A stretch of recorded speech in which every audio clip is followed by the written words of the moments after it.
Il était une fois un jeune homme qui, plus que tout, aimait chanter, danser, mais aussi se travestir. Partout où il allait, un bruyant cortège s'attachait à ses pas, formé de nymphes à la peau blanche et aux longs cheveux noirs, et de satyres aux cornes de bouc. Le jeune homme ouvrait la marche, armé d'un bâton entouré de lierre, surmonté d'une pomme de pin, le thyrse. Vers le ciel montait la rumeur tonitruante des rhombes, ces instruments à vent à la sonorité rugissante comparée à celle du tonnerre et aux cris des dieux. Tout ce monde allait le long des routes, suscitant l'étonnement, mais aussi la crainte. Jeune homme déjà, il ne ressemblait pas à ceux de son âge. On disait de lui qu'il n'avait pas les mêmes mœurs que les gens bien. Les siennes étaient légères, dissolues, et plus d'une fois, on l'avait vu gisant sur le chemin, ivre de vin, après une trop longue nuit d'amour. Non, décidément, ce jeune homme était très différent. Aux yeux de tous, il était l'autre, un vagabond, un marginal. Et pourtant, c'était bel et bien un dieu. Son nom est Dionysos. On le surnomme aussi le bruyant ou le rugissant à cause de l'effroyable vacarme qui accompagna sa naissance. Sa naissance. Elle est encore dans tous les esprits. Zeus, dont on connaît l'appétit pour les conquêtes féminines, est tombé sous le charme d'une jeune princesse, la princesse de Thèbes, Sémélé. Pour obtenir ses faveurs, Zeus a pris l'apparence d'un mortel. Cette apparence est la seule qui rend la vue des dieux supportable aux humains. Si par malheur, il venait à enfreindre cette règle, les conséquences seraient terribles. C'est ainsi que, sous les traits d'un homme ordinaire, Zeus vit le parfait amour avec Sémélé. Le problème, c'est que Zeus est marié. Son épouse, Héra, est non seulement la reine du ciel et de l'Olympe, mais aussi la déesse protectrice du mariage. Et cette nouvelle liaison l'inquiète beaucoup plus que les précédentes, car, pour la première fois, Zeus découche régulièrement. De là à ce que sa rivale prenne sa place, il n'y a qu'un pas. Héra décide de réagir. Elle prend l'apparence de la nourrice de Sémélé, une vieille femme qui a toute sa confiance et se rend chez la princesse, déjà enceinte de 6 mois. « Méfie-toi, lui lance-t-elle. Je suis convaincu que ton amant n'est pas Zeus, mais un vulgaire imposteur.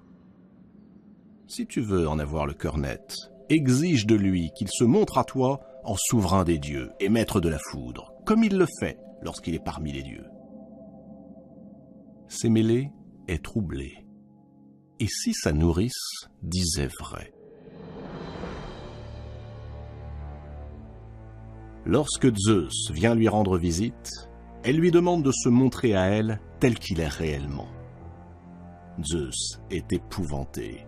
Il sait trop le danger que cela représente pour sa bien-aimée. Il refuse. Sémélé insiste, lui rappelle qu'il a juré par le Styx qu'il ferait tout ce qu'elle demandera. Or, si quelqu'un jure par le Styx, ce serment devient inviolable. Le dieu qui manquerait à sa parole serait purement et simplement exilé de l'Olympe. Sémélé supplie. Zeus résiste. « Très bien, menace Sémélé. Puisque c'est ainsi, tu n'auras plus accès à ma couche. » Alors, Zeus capitule. Sous le regard interloqué de son amoureuse, il se révèle sous la forme du tonnerre, dans une splendeur foudroyante. Et c'est le drame. le palais tout entier s'embrase. Mais aussi la pauvre Sémélé qui a tout juste le temps d'accoucher avant de mourir, dévorée par les flammes.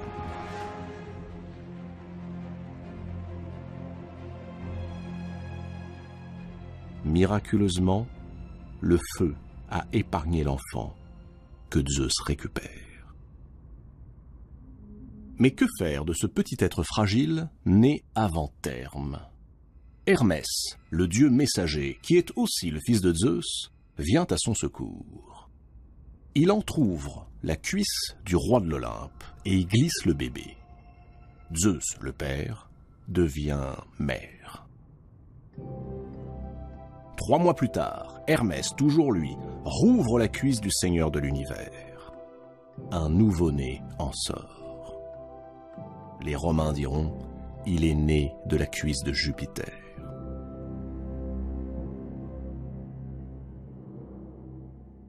Dionysos est ainsi né 2 fois, du ventre de Sémélé et de la cuisse de Zeus. Et sa seconde naissance est indiscutablement celle d'un dieu. Sans tarder, son père le confie à Ino, la sœur de Sémélé, en espérant qu'il grandira en sécurité auprès d'elle. Il lui prescrit de revêtir l'enfant de vêtements féminins pour que Héra ne le reconnaisse pas. Malheureusement, Héra veille. Si Zeus s'imagine s'en tirer à si bon compte, il se trompe. Poursuivant sa vengeance, l'épouse trahie frappe Ino et son mari de démence. Elle s'apprête à faire de même avec le petit Dionysos, mais in extremis, Zeus réussit à soustraire l'enfant. Une nouvelle fois, il le confie à Hermès et lui ordonne de l'emmener sur le mont Nysa, une région montagneuse au bout du monde. Le jeune Dionysos est accueilli par les nymphes, divinités bienfaisantes. Elles deviennent pour lui de véritables mères de substitution. Elles lui offrent généreusement leur sein. Auprès d'elles, Dionysos grandit.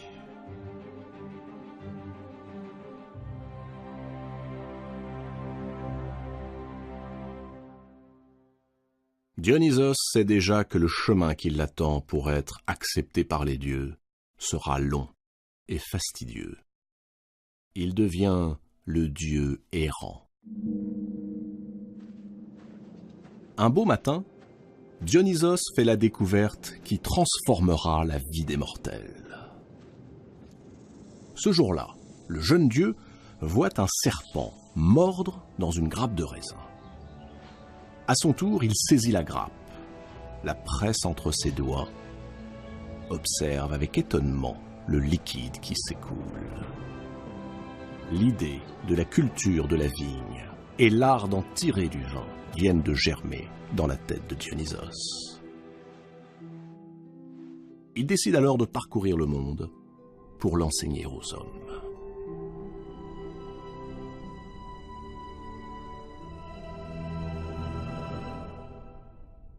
Dionysos prend la route. Il est accompagné d'un cortège bruyant et hors du commun. Des femmes échevelées, à demi nues, que l'on appelle les Ménades. Mais aussi des satyres, ces êtres pensus et laids, en perpétuel état d'érection. Parmi eux, Silène, le précepteur de Dionysos. Étonnant personnage que ce Silène. La plupart du temps, il est ivre-mort. Mais il possède, dit-on, une immense sagesse. Le cortège s'élance vers les villes et les villages. Il entre en Syrie. Après la Syrie, c'est l'Égypte, où il est reçu avec bienveillance par le roi Protée, à qui il transmet la découverte de la vigne. Ensuite, il prend la direction de la Thrace. En Thrace, l'accueil est nettement moins chaleureux. Sur cette terre règne le roi Lycurgue. Lycurgue voit d'un très mauvais œil l'arrivée de ce jeune homme à l'allure étrange, efféminée. D'où vient-il, ce personnage qui prétend être un dieu? Et qui sont ces femmes qui délirent à ses côtés? Cet étranger est précédé d'une réputation sulfureuse. On raconte que dès qu'il entre dans une cité, les femmes sont saisies de passions érotiques. Il prend possession d'elles et les entraîne dans des danses frénétiques.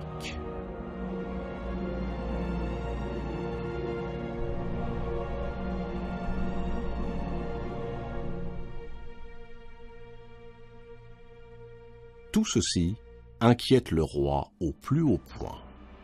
Lycurgue fait immédiatement arrêter les Ménades, les jette en prison et se lance à la poursuite de Dionysos. Affolé, le jeune dieu prend ses jambes à son cou. Parvenu au bord de l'océan, poursuivi, il n'a d'autre choix que de se jeter à l'eau.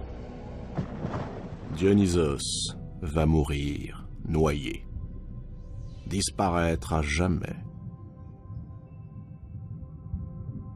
Heureusement, Thétis, la déesse de la mer, est là. Thétis l'apaise, le réconforte et le cache dans les profondeurs marines. Dionysos est humilié. Jamais personne ne l'avait traité de la sorte. Il en a perdu jusqu'au courage de retourner affronter Lycurgue. Alors, sa grand-mère, Rhéa, décide de venir à son secours. Rhéa libère les Ménades et jette un sort à Lycurgue. Le roi est pris de démence. Il se rue sur son propre fils et le tue à coups de hache. Puis il découpe son cadavre en morceaux. Dionysos, pour le punir, rend le sol de Thrace à jamais stérile.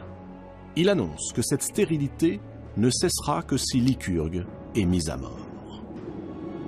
Sans le moindre état d'âme, les habitants de Thrace conduisent Lycurgue sur le mont Pangée, l'attachent à des chevaux sauvages et l'écartèlent.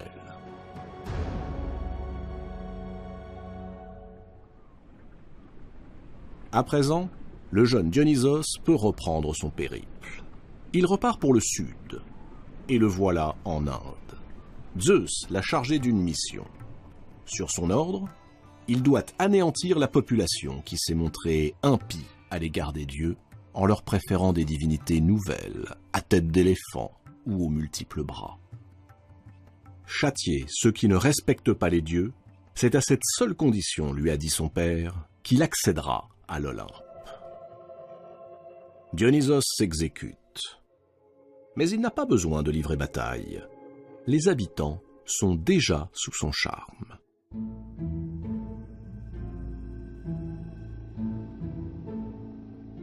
Son arrivée donne lieu partout à de fastueux défilés où il se présente debout, dans un char orné de pampres et de lierres tirés par des panthères, accompagné par ses fidèles Ménades et ses satyres.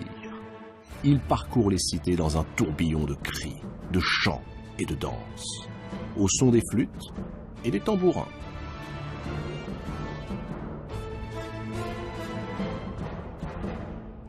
Sa victoire est totale.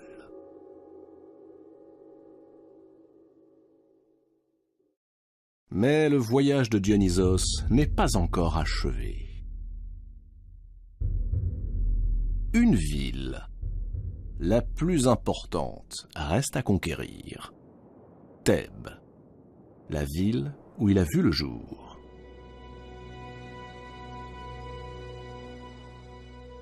La tâche qui l'attend paraît bien compliquée. Il sait qu'il sera vu à la fois comme l'étranger et l'autochtone, le même et l'autre.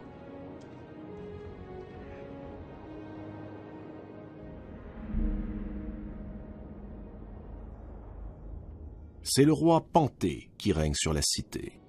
Panthée représente l'ordre, la norme, et cette norme ne peut en aucun cas être perturbée. Quand il voit ces femmes qui évoluent dans un état extatique autour de Dionysos, à moitié nues et délirantes, Panthée est profondément choqué. Les femmes sont faites pour être à la maison, élever leurs enfants, faire la cuisine, et ne pas s'occuper du reste. Et puis, Qui sont ces gens bizarrement accoutrés qui parlent des langues étrangères? Ce ne sont pas des Grecs. Et pour Panthée, tout ce qui n'est pas grec est barbare. À peine Dionysos a-t-il franchi les murailles de Thèbes qu'il fait le récit de sa naissance et révèle à qui veut l'entendre qu'il est le fils de Zeus, un dieu. Éclat de rire du roi, de son épouse et du peuple. Quoi? Ce misérable mendiant qu'accompagnent ces barbares débraillés, le fils du roi de l'Olympe? Les propres tantes de Dionysos, les sœurs de Sémélé, sont d'ailleurs les premières à crier à l'imposture. Jamais elles n'ont voulu croire que leur sœur Sémélé ait pu séduire Zeus. Au contraire, elles ont fait courir le bruit que Sémélé, pour ne pas révéler le nom de celui qui l'avait mise enceinte, avait prétendu être aimé de Zeus, et que ce dernier l'avait foudroyé pour la punir de cette vantardise. On chasse de Thèbes le malheureux Dionysos comme un lépreux, à coups de pierre et de flèches. Il court se réfugier dans les bois du mont Cithéron, qui domine Thèbes. Là, il s'assit sur un rocher et enfouit sa tête entre ses mains. Il n'y a qu'au-delà des mers, en Orient, ailleurs, qu'on l'a adoré et considéré comme un dieu. Pourquoi Thèbes, la cité de sa mère, refuse-t-elle de l'accueillir?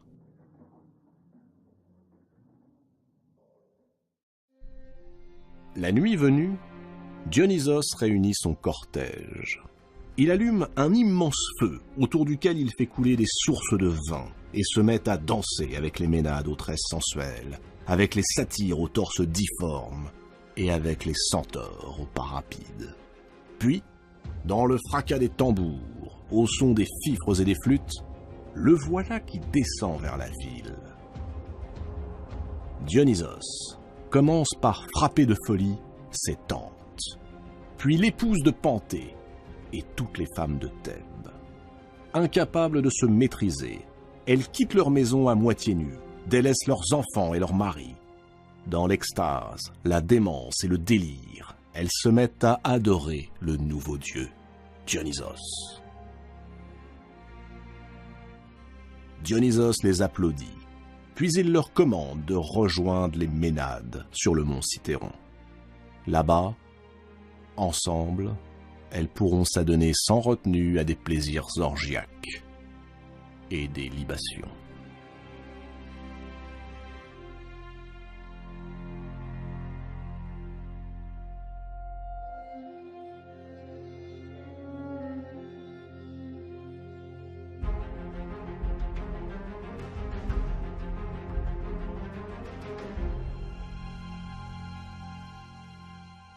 Mais la vengeance de Dionysos n'est pas encore totale. Il reste Panthée, le roi qui l'a humilié. À la nuit tombée, Dionysos se déguise en prêtre et marche vers le palais. Il retrouve Panthée, à qui il fait le récit de l'incroyable journée. Peu à peu, il réussit à le convaincre de se rendre avec lui sur le mont Cithéron. Mais par prudence, conseille-t-il, mettez un vêtement de femme. Panthée finit par accepter. Au fond, lui aussi veut voir ce monde féminin plein de luxure qui menace sa cité. Et voilà le prude et vertueux monarque qui délie ses cheveux, rehausse ses sourcils de couleur criarde. En réalité, il est déjà sous l'emprise de Dionysos. Arrivé au sommet du mont Cithéron, Dionysos lui indique un arbre du haut duquel il pourra observer le spectacle sans être vu. Mais c'est trop tard. Les femmes, déchaînées, ivres-mortes, possédées, l'ont aperçu.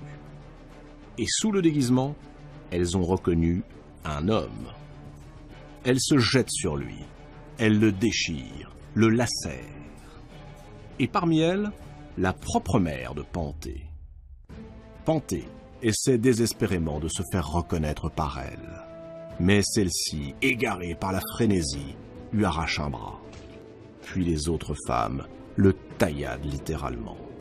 Pour finir, Sa mère, qui ne voit toujours pas qu'il s'agit de son fils, lui tranche la tête, la plante sur un bâton, et elle s'en va, toute fière, en brandissant son funeste trophée.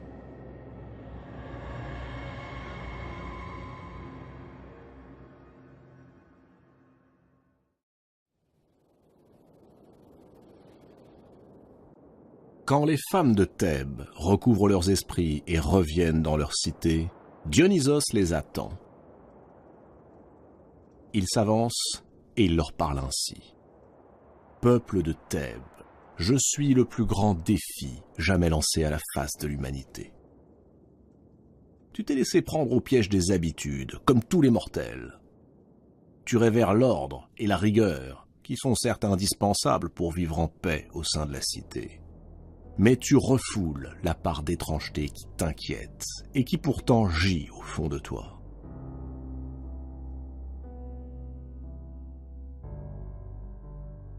Moi, je suis l'autre, l'étranger, le différent, et je suis venu te révéler cette part obscure qui est en toi. Si tu la rejettes, comme tu m'as rejeté hors de tes murs, alors tu seras perdu, comme fut perdu l'orgueilleux Panthée, ton roi. Mais si tu acceptes ces forces sauvages, si tu les intègres au lieu de les brider, alors tu seras sauvé. Mon père, le tout-puissant Zeus, m'envoie t'apprendre que la véritable folie n'est pas celle qu'on croit. Ce qui est folie, c'est de vouloir une cité parfaitement vertueuse, parfaitement rationnelle. Seuls les dieux touchent à la perfection. Vous autres, mortels, gardez-vous de ces deux excès. N'admettre que la raison, n'exclure que la raison. Faites bon accueil à la raison, mais acceptez aussi la part d'imprévu, d'inattendu, qui de prime abord vous dérange. C'est à cette condition que vous serez libre. Après que toute la Grèce eut reconnu sa divinité, Dionysos poursuivit son voyage dans les îles, répandant partout où il passait, tantôt la joie et tantôt la terreur. C'est sur le rivage de Naxos que le jeune dieu aperçoit une ravissante jeune femme qui pleure. Il s'agit d'Ariane, la fille du roi de Crète, Minos. Son amant, Thésée, vient de l'abandonner. Ému par la beauté et par la tristesse de la jeune femme, Dionysos l'emmène sur l'Olympe. Et, chose qui ne s'était jamais vue, il l'épouse, elle, une mortelle, devant tous les dieux assemblés.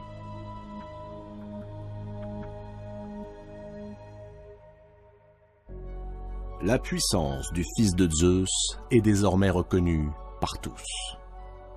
Dionysos a achevé son rôle sur terre. Il a enfin le droit de gagner le ciel.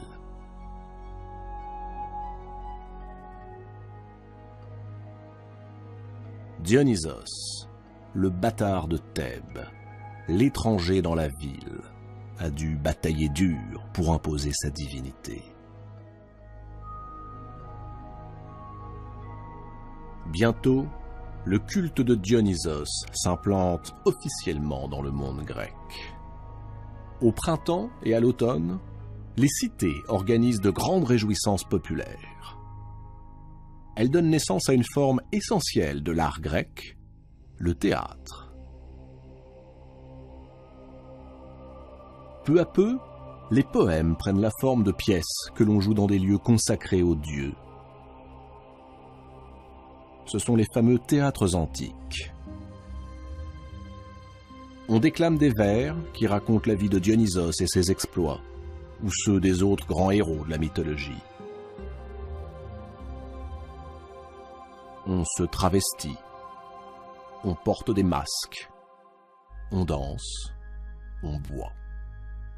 Lors de rituels clandestins, les adeptes de Dionysos, voulant se confondre avec lui, consomment la chair d'un animal sacrifié, le corps du dieu, et boivent une coupe de vin, le sang du dieu.